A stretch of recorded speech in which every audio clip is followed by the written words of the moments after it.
बार फिर आपका हमारे YouTube चैनल पे एनसीईआरटी कंक्लूजन में आज का हमारा टॉपिक है धातुओं की प्राप्ति के बारे में, अर्थात अपन धातुओं को किस प्रकार प्राप्त करेंगे।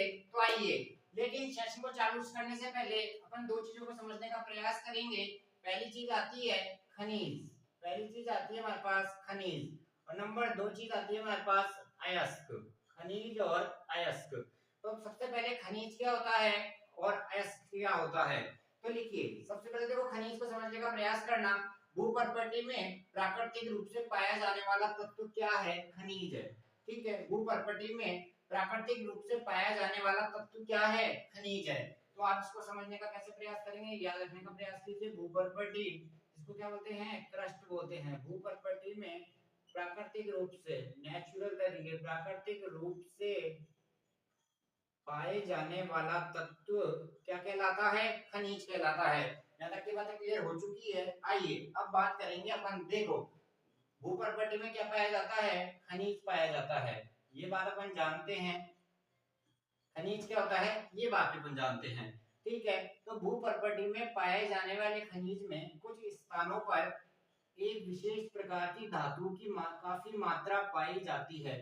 जो यहाँ पे कुछ विशेष स्थान पे कोई खनिज होगा, जैसे ये खनिज है, इसमें क्या है, एक विशेष प्रकार की धातु की मात्रा है, क्या होगी? काफी ज्यादा होगी। ठीक है, तो जब इस खनिज में धातु की मात्रा काफी ज्यादा है तो इस खनिज से धातु को निकालना क्या होगा? मान लीजिए हमेशा लाभकारी होगा, इसमें कोई नुकसान तो है नहीं। ठीक है, लाभकारी होगा। तो यह प्रोसेस, यह क्या कहलाता है? यह अयस्क कहलाता है। ठीक है, तो यह क्या कहलाता है? अयस्क कहलाता है। तो खनिज और अयस्क दोनों चीजें आप समझ चुके हैं। खनिज और अयस्क दोनों चीजें आप समझ चुके हैं। खनिज क्या होता है? भूपर्पटी में प्राकृतिक रूप से पाया जाने वाला तत्व खनिज कहलाता है। और अयस्क क्या होता है? खनिजों में कोई विशेष धातु काफी मात्रा में होती है, उसे निकालना क्या होता है? काफी लाभकारी होता है। यही धातु क्या कहलाती है? अयस्क कहलाती है। ठीक है, यहाँ तक की बातें क्लियर हो चुकी है। तो खनिज और अयस्क ओनली डेफिनेशन, ओनली परिभाषाएं अपन ने पढ़ी है। ठीक है, कोई आपसे पूछ ले खनिज क्या होता है तो अपन बताएंगे प्राकृतिक भूपर्पटी में प्राकृतिक रूप से पाया जाने वाला तत्व खनिज कहलाता है। और अयस्क क्या कहलाता है यह भी अपन को पता है। ठीक है, अब हेडिंग डालिए आप धातुओं का निष्कर्षण। हेडिंग डालिए आप धातुओं का निष्कर्षण। और धातुओं को निष्कर्षण पढ़ने से पहले अपन एक टॉपिक पढ़ा था, उसका नाम क्या था? सक्रियता श्रेणी। अगर आपको सक्रियता श्रेणी के बारे में ज्ञान है तो आप इसको बिल्कुल आसानी से समझ जाएंगे। तो हेडिंग डालिए आप धातुओं का निष्कर्षण। धातुओं का निष्कर्षण, इस टॉपिक को अपन आज पढ़ने का, समझने का प्रयास करेंगे। तो देखो, अपन ने सबसे पहले क्या चीज पढ़ी थी? सक्रियता श्रेणी। इससे पहले अब आप बोलोगे सक्रियता श्रेणी पढ़ा चुके हैं, लेकिन थोड़ा सा ज्ञान आपको इसके बारे में देंगे। देखो, धातुओं को उनकी किसके आधार पे बांटा है? क्रियाशीलता के आधार पे। क्रियाशीलता के अवरोही क्रम। अवरोही क्रम क्या होता है? ज्यादा से कम। ठीक है, तो जो सक्रियता श्रेणी के टॉप पे होगा वह क्या होगा? उच्च क्रियाशील धातु होगी, अर्थात सबसे ज्यादा क्रियाशील धातु होगी। जो मिड में आएगी वह क्या होगी? मध्यम क्रियाशील होगी। और जो बॉटम पे आएगी वह क्या होगी? निम्न क्रियाशील धातुएं होगी। यह बात, सभी बातें अपन पढ़ चुके हैं किसमें? सक्रियता श्रेणी में। यहाँ तक की बातें क्लियर हो चुकी है। ये लाइन आप देखना, अवरोही क्रम पूछा गया सवाल है, पर रेलवे में और एसएससी दोनों में पूछा गया सवाल है। आपको डेफिनेशन दे देता है और ये आरोही अवरोही डैश छोड़ देता है। ठीक है, तो आपको ध्यान रखना पड़ेगा। ठीक है, तो क्रियाशीलता के आधार पे बांटा है। यहाँ तक की बातें क्लियर हो चुकी है। तो देखो, अपन ने अभी तक क्या सीखा? खनिज और अयस्क के बारे में। भूपर्पटी में प्राकृतिक रूप से पाया जाने वाला तत्व क्या कहलाता है? खनिज कहलाता है। अयस्क के बारे में देखो, तो धातुएं भूपर्पटी में धातुएं दो रूप में पाई जाती है। कौन कौन से रूप में? एक तो होगा स्वतंत्र रूप में और एक होगा संयुक्त रूप में। संयुक्त अर्थात यौगिकों के रूप में। यौगिकों के रूप में। अब आप कहोगे कौन कौन सी धातुएं स्वतंत्र अवस्था में पाई जाएगी और कौन कौन सी धातुएं यौगिकों के रूप में पाई जाएगी? अब इसके बारे में आप हमें बताइए। तो अब इसके बारे में हम आपको बताएंगे, फिर हम सहारा किसका लेंगे? सक्रियता श्रेणी का सहारा लेंगे। ठीक है, यहाँ तक की बातें क्लियर हो चुकी है। तो लिखिए, आइए, तो पहली लाइन लिखिए, भूपर्पटी में कुछ धातुएं, भूपर्पटी में कुछ धातुएं अपने स्वतंत्र रूप में पाई जाती है और कुछ धातुएं यौगिक अर्थात अपने संयुक्त रूप में पाई जाती है। तो ठीक है, दोनों बातें हो गई, स्वतंत्र और संयुक्त। ठीक है, अब आप देखो तो यहाँ आप लिखिए सक्रियता श्रेणी। यहाँ आप लिखिए सक्रियता श्रेणी। सक्रियता श्रेणी को अपन 3 भागों में बांटते हैं। आपको बताया गया 3 भाग कौन कौन से हैं? उच्च क्रियाशील धातु, निम्न क्रियाशील धातु और मध्यम क्रियाशील धातु। तो देखो अपन सबसे पहले पढ़ने जा रहे हैं निम्न क्रियाशीलता वाली धातुओं के बारे में। तो आप मेरे को एक बात बताइए, निम्न क्रियाशीलता वाली धातुएं सक्रियता श्रेणी के टॉप पे रहेगी या बॉटम पे रहेगी या मिड में रहेगी? ठीक है, जल्दी बताइए। आप कहोगे सर यह तो निम्न क्रियाशीलता वाली धातुएं जो हमेशा सक्रियता श्रेणी के कहां रहती है? बॉटम पे रहती है, अर्थात निचले स्थान पे रहती है। ठीक है, तो ध्यान रखना सक्रियता श्रेणी के निम्न क्रियाशीलता वाली धातुएं अर्थात निचले क्रम की धातुएं हमेशा अपने स्वतंत्र रूप में पाई जाती है, अपने स्वतंत्र रूप में पाई जाती है। ठीक है, अब आप कहोगे एग्जांपल भी बता दीजिए, उदाहरण लिखिए आप। Ag, Au, copper, silver, gold, copper. इसमें आप एक एग्जांपल और लिख सकते हैं प्लैटिनम और आदि। ठीक है, तो ये आपको यह बातें समझ में आ चुकी है। सक्रियता श्रेणी के निचले क्रम पे रहने वाली धातुएं अर्थात निम्न क्रियाशील धातुएं प्रकृति में हमेशा स्वतंत्र रूप में पाई जाती है। ठीक है, पहली बात है यहाँ से क्लियर हो चुकी है। अब एक नोट डालिए और नोट में एक पॉइंट लिखिए, नोट में एक पॉइंट लिखिए। वह पॉइंट किन किन के लिए होगा? वह पॉइंट होगा एजी और कॉपर के लिए।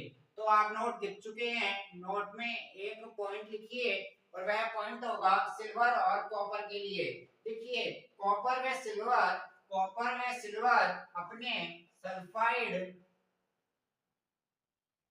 व ऑक्साइड अयस्कों के रूप में भी पाए जाते हैं। देखिए कॉपर व सिल्वर अपने सल्फाइड व ऑक्साइड के अयस्कों के रूप में भी पाए जाते हैं। तो ये हो गया हमारा पहली बात। सक्रियता श्रेणी के निम्न क्रियाशीलता वाली धातुएं हमेशा बॉटम में पाई जाती है। एग्जांपल लिखिए Ag, Au, Cu, प्लैटिनम आदि। और जो हमेशा प्रकृति में कैसे पाई जाएगी? स्वतंत्र रूप में पाई जाती है। फिर अपन एक नोट लिखा है किसके ऊपर? Ag और कॉपर के ऊपर, जो जिनके जो अयस्क पाए जाते हैं सल्फाइड व ऑक्साइड के रूप में पाए जाते हैं। ठीक है, यहाँ तक की बातें क्लियर हो चुकी है। तो देख क्योंकि इंपोर्टेंट क्यों है, अपन ने बताया निम्न क्रियाशीलता वाली धातुएं स्वतंत्र रूप में पाई जाती है। तो अब जब यह ऑक्साइड बन चुके हैं, इनके अयस्क बन चुका है, तो यह क्या आ गई? संयुक्त अवस्था में। तो संयुक्त अवस्था में कौन कौन सी धातुएं बताइए आपको? निम्न क्रियाशीलता वाली धातु Ag और कॉपर, Ag और कॉपर। ठीक है, यहाँ तक की बातें क्लियर हो चुकी है। आइए अब बात करेंगे अपन उच्च क्रियाशीलता वाली धातुएं। हेडिंग डालिए दूसरे नंबर की, उच्च क्रियाशीलता वाली धातुएं।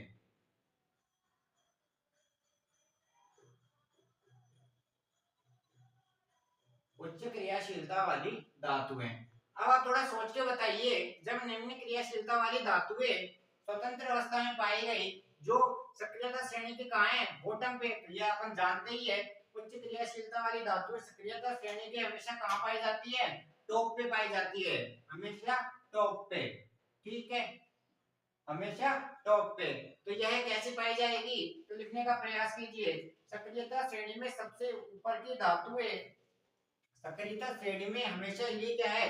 ऊपर की धातुएं हैं और इसका नाम क्या है? उच्च क्रियाशीलता वाली धातुएं।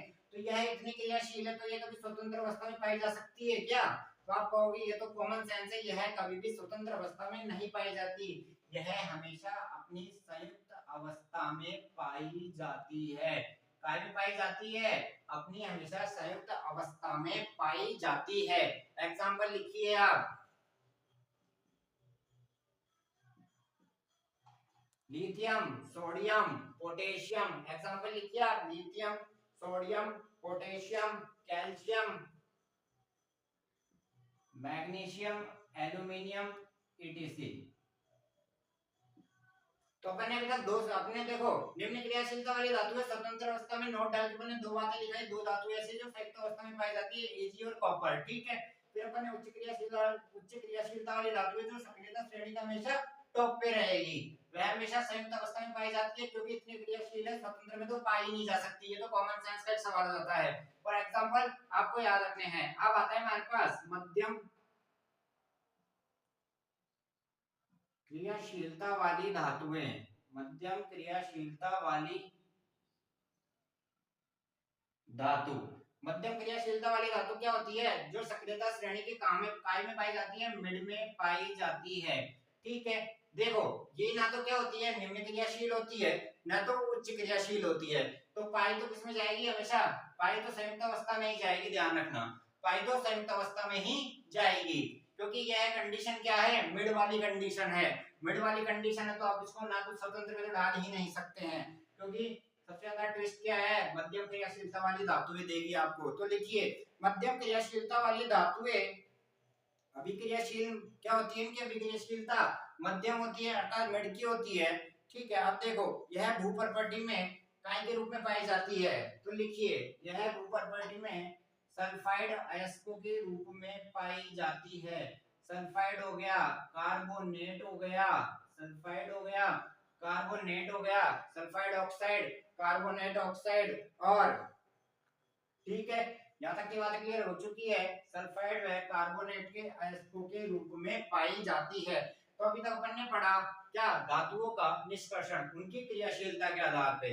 तीनों अगर आप इसके एग्जांपल लिखिए, आप जिंक हो गया, लोहा हो गया, ईटीसी, ठीक है। यहाँ तक की बातें क्लियर हो चुकी है। तो अभी तक अपन ने सबसे पहले पढ़ा था वो खनिज क्या होते हैं, खनिजों की डेफिनेशन पढ़ी, फिर अपन ने अयस्कों को सीखा, फिर अपन आए धातुओं के निष्कर्षण पे। सबसे पहली बात अपन ने थोड़ा सा ज्ञान सक्रियता श्रेणी का लिया, पूरा ज्ञान अपन इसका पहले ले चुके हैं क्योंकि, ठीक है। फिर अपन ने आगे बात की भूप्रॉपर्टी में धातुएं दो रूपों में पाई जाएगी, कौन कौन सी? पहला संयुक्त अवस्था में, दूसरा स्वतंत्र अवस्था में। अब आपके दिमाग में फिर सवाल आया कि हमें यह कैसे पता चलेगा कि कौन कौन सी धातु स्वतंत्र अवस्था में पाई जाएगी और कौन कौन सी धातु संयुक्त अवस्था में पाई जाएगी। फिर अपन आए इसके बाद मदद लेने सक्रियता श्रेणी के पास आए क्योंकि सक्रियता श्रेणी ही एक ऐसा माध्यम है जो हमें बता सकता था कि कौन सी धातु किस रूप में पाई जाएगी। फिर अपन ने सक्रियता श्रेणी को पढ़ा तो अपन जानते हैं इसमें तीन प्रकार की धातु है, कौन कौन सी? एक तो उच्च क्रियाशील, निम्न क्रियाशील और मध्यम क्रियाशील, ठीक है। फिर अपन ने उसको लेकर डिवाइडेशन करा, फिर अपन ने इनका रूप बताया आपको। यहाँ तक की बातें क्लियर हो चुकी होगी, आपने बिल्कुल प्रॉपर नोट्स बनाए हैं, लिख चुके हैं आप, लिख चुके हैं आप। आइए आगे बढ़ते हैं अपन। तो लिखिए हेडिंग डालिए आप, अभिक्रियाशीलता के आधार पे, अभिक्रियाशीलता के आधार पे धातुओं को तीन प्रकार से बांटा गया है। अभिक्रियाशीलता के आधार पे धातुओं को तीन प्रकार से बांटा गया है। तो पहले हेडिंग डालिए आप उच्च क्रियाशीलता वाली धातुएं, नंबर 2 हेडिंग डालिए आप मध्यम क्रियाशीलता वाली धातुएं, और नंबर 3 निम्न क्रियाशीलता वाली धातुएं। तो आपसे ऐसे भी सवाल पूछा जा सकता है अभिक्रियाशीलता के आधार पे धातुओं को कितने भागों में विभाजित किया जाता है? अभिक्रियाशीलता के आधार पे धातुओं को तीन भागों में विभाजित किया जाता है।